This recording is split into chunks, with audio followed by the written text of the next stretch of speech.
저는 늘 반려동물 교육을 하고 콘텐츠를 만들고 사람들에게 반려동물은 가족입니다라는 말을 전해왔습니다. 그런데 솔직히 말하면 현실은 늘 벽이 있었습니다. 함께 뛰어놀 공간은 부족했고 치료비는 너무 부담스러웠고 유기동물은 하루도 줄지 않았습니다. 어느 날은 이런 생각이 들더군요. 이게 참 바뀔 수 있을까? 그 질문이 제 마음 한쪽에 무겁게 자리 잡고 있었습니다. 저는 단순한 캠페인이 아니라 문화를 바꾸는 힘을 원했습니다.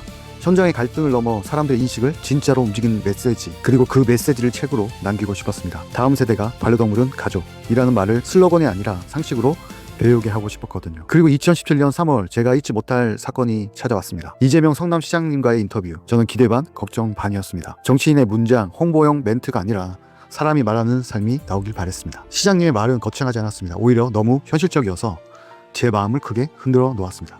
반려인이 늘었는데 함께 놀 공간이 부족합니다. 치료비 부담이 커서 사회적 고민이 됐습니다. 세금 논란이 있으니 자체 재원 방식도 고민해 볼 수 있습니다. 유기동물은 사후 대응보다 발생 예방이 핵심이다 라는 메시지를 전해주셨습니다. 그 말들이 구호처럼 들리지 않았던 이유는 단 하나였습니다. 현장을 아는 사람의 호흡이 있었기 때문입니다. 결정적으로 제 가슴 울린 이야기가 있습니다. 모란시장 그리고 누렁이. 사실 모란시장은 전통과 변화가 충돌을 하던 자리였습니다. 생계와 생명이 부딪혔던 자리였습니다. 그런데 그 이야기를 하실 때 이재명 성남시장님은 밀어붙였다는 식으로 말하지 않으셨습니다. 대신 이렇게 말씀하셨습니다. 대화하고 방법을 찾아내고 합의에 이르렀다. 그 문장이 이상하게 오랫동안 인상적으로 남아있습니다. 누군가를 이기는 방식이 아니라 함께 바꾸는 방식으로 세상을 조금씩 움직이는 사람. 그게 제가 그 자리에서 느낀 이재명이라는 사람이었습니다. 그리고 누렁이. 이름도 평범하고 활동도 화려하지 않은 그 누렁이. 그런데 그 누렁이를 아끼는 마음으로 다쳤을 때 직접 병원에 데려가서 치료하며 함께 지냈다는 이야기를 하셨을 때는 그 마음에서 착한 온기가 느껴졌습니다. 그 기억이 반려동물은 가족이다라는 말에 진짜 뿌리가 되었습니다. 그 순간 저는 알았습니다. 이 메시지는 예쁜 말이 아니라 삶에서 나온 진정성이라는 것을요. 그날 저는 결심하게 되었습니다. 이 이야기를 그냥 감동으로 소비하지 말고 책으로 남기자. 반려동물은 가족이라는 문장을 누군가의 구호가 아니라 우리 사회가 함께 합의해야 할 상식으로 만들자. 그래서 중단했던 원고를 다시 열게 되었습니다. 옥차를 다시 세우고 현장의 언어로 한 줄 한 줄씩 고쳐 쓰기 시작했습니다. 놀 공간의 부족은 불편이 아니라 복지의 기본이다. 치료비는 개인 책임만이 아니라 사회 구조의 문제다. 유기동물은 보호 확장보다 발생 예방 교육이 먼저다. 전시는 교감이 아니다.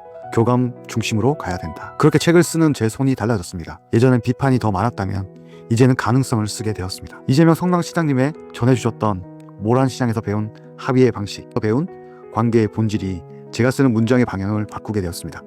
그리고 마지막으로 제 마음에 남는 한 문장은 이것입니다.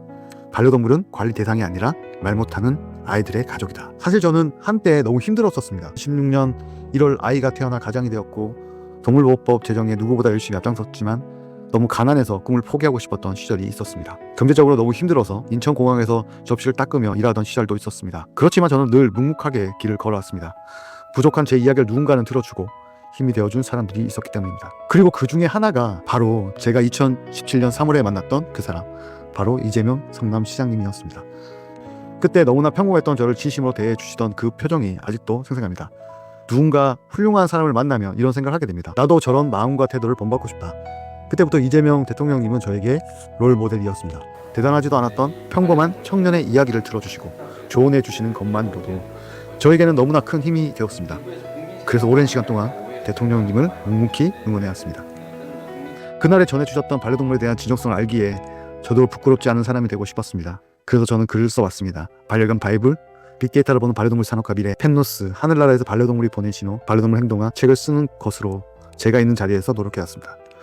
그렇게 IT와 반려동물 일을 병행하면서 유기동물을 제 사회화 교육시키고자 했던 작은 열망에서 점점 꿈으로 바뀌게 되었습니다. 제 삶의 방식은 그렇게 조금씩 바뀐 것 같습니다. 그리고 그때 저에게 하셨던 말씀 중에 각자의 자리에서 열심히 하자는 그 작은 약속은 저에게는 큰 동기부여가 되었습니다. 작년에 경기도 북부 타운홀 미팅에서 저는 9년 만에 이재명 대통령님을 볼 수가 있었습니다. 그래서 저는 9년 동안 써왔던 박사 논문, 책 4권, 그리고 대통령님께 드리는 편지를 함께 전달했습니다. 그러나 직접 전달해 드리지 못했지만 경호원분들을 통해 보관함으로 전달했습니다. 그렇게 저는 희노애락을 지켜보며 나눠놓았던 작은 결과물을 전달할 수 있었습니다. 가까이에서 전하지 못해 아쉬움도 많았지만 경호원분들이 그렇게 멋지게 대통령님을 지켜주시는 모습과 멀리서 그 모습을 바라보는 것만으로도 저는 너무나 행복했고 큰 감동을 받았습니다. 가평에서 출발해서 스케줄이 맞춰 가느라 아침도 굶고 점심도 제대로 먹지 못했지만 처음 미팅에 참석할 수 있는 시간만큼 저에게 너무나 큰 감동과 기쁨이 되었습니다. 이재명 대통령님이 입장에서 들어오시는 모습을 보고 울컥했는데요. 경호를 받으면서 멋지게 들어오시는 모습에 저도 모르게 9년 전 만났던 그때의 추억으로 또 그동안 해왔던 고생을 알기 때문에 마음이 좀 울컥했던 것 같습니다. 9년 전 그날 남기셨던 마지막 한마디, 각자의 자리에서 반려동물 문화를 위해 열심히 노력합시다. 저는 그 말을 지금도 가슴에 새기고 있습니다. 저는 정치를 모릅니다. 하지만 유기동물과 버려진 동물들을 조금이라도 도울 수 있다면 작은 일이라도 묵묵히 해나가고 싶은 소망이 있습니다. 그래서 저는 다시 꿈을 꿉니다. 반려견 책을 통해 다음 세대가 더는 유기동물을 사회 문제로만 배우지 않도록 그릴 수 있습니다. 처음부터 가정 문화로 배우도록 만드는 꿈, 말을 못하는 아이들을 대변하는 가족, 그들의 목소리를 대신 전하는 일이 저의 작은 사명이라고 생각하고 삶을 이어가고 있습니다. 그것이 지금 제가 걸어가야 할 길이라고 믿고 있습니다. 또 다음 세대들에게 반려동물 진짜 의미를 전해줄 수 있는 좋은 어른이 되고 싶어서 항상 노력하고 있습니다. 지금까지도 오랜 시간을 굴리굴리 돌아서 여기까지 왔습니다. 그렇지만 저는 세상을 바라보고 이렇게 믿고 싶습니다. 오래전 대통령님이 이야기하셨던 반려동물 문화의 미래가 있었기에 세상은 바뀔 것입니다. 긴 이야기 들어주셔서 감사합니다.